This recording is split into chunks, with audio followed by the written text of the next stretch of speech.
بسم اللہ الرحمن الرحیم، دس از عمران۔ اب ہم دیکھتے ہیں جی انٹروڈکشن یا انٹروڈکٹری پیراگراف کیا ہوتا ہے، اس میں کون کون سی انفارمیشن ہم پرووائڈ کرتے ہیں، اور ایک اچھا کمپیلنگ افیکٹو انٹروڈکٹری پیراگراف لکھنے کے لیے ہمیں کن باتوں کا خیال رکھنا چاہیے۔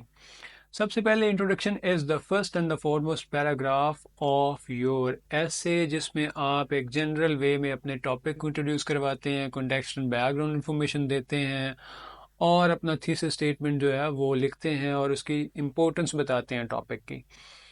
تو آپ کے جو انٹروڈکشن ہے اس کے لینتھ جو ہے وہ کہہ لیں کہ 7-8 سینٹینسز سے لے کے 10-12 تک ہو سکتی ہے، ایک اسٹینڈرڈ لینتھ یا ایکسیپٹیبل لینتھ، کہ depending upon the requirement of the topic اور the depth of knowledge required to write that topic اور to write an introduction on that topic.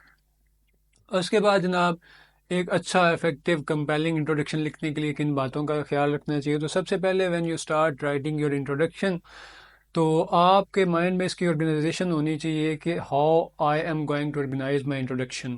اس کا طریقہ یا اس کا میتھڈ یا اس کا وے یہ ہونا چاہیے کہ you have to start with the most general sentence that is the topic sentence of the introductory paragraph, and you have to then gradually move towards the most specific, that is your thesis statement.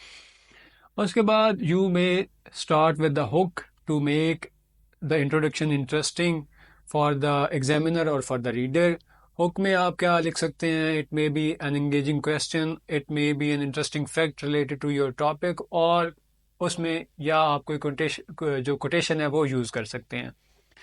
دین آپ نے اس کا context یا background information topic کا provide کرنا ہے for the reader اور for the examiner who is not aware of اور who is not familiar with the topic of your ایسے۔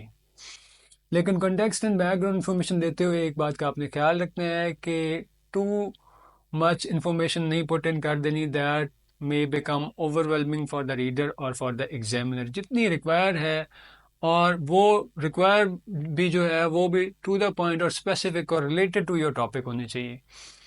دین you have to establish the significance of your topic. اس کے لیے آپ ریئل ورلڈ امپلیکیشنس کی بات کر سکتے ہیں، آپ اس کے کانسیکوینسز کی بات کر سکتے ہیں، اس کی جو ہے امپورٹنس یا سگنیفیکنس اسٹیبلش کرتے ہیں اپنے ٹاپک کی۔ دین ہم جو ہے تھیسس اسٹیٹمنٹ لکھتے ہیں۔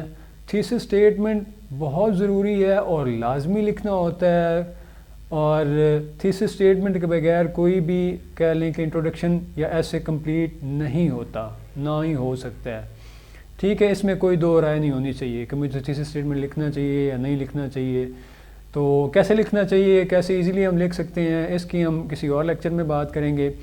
تو تھیسس اسٹیٹمنٹ لکھتے ہوئے آپ نے یہ لازمی ذہن میں رکھنا ہے کہ دیٹ آئیڈیا، آرگیومنٹ اور main point should be discussable, concrete and specific. وہ ایسا ہونا چاہیے جو اسپیسیفک ہو، ویگ نہ ہو، ان کلیئر نہ ہو، اور جس کو ڈسکس کیا جا سکے، سپورٹ کیا جا سکے with examples, with details, with description, with logical arguments اور with facts and figures.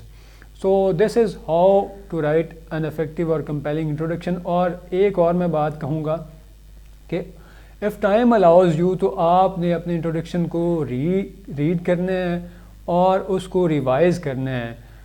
Revise کیوں کرنا ہے؟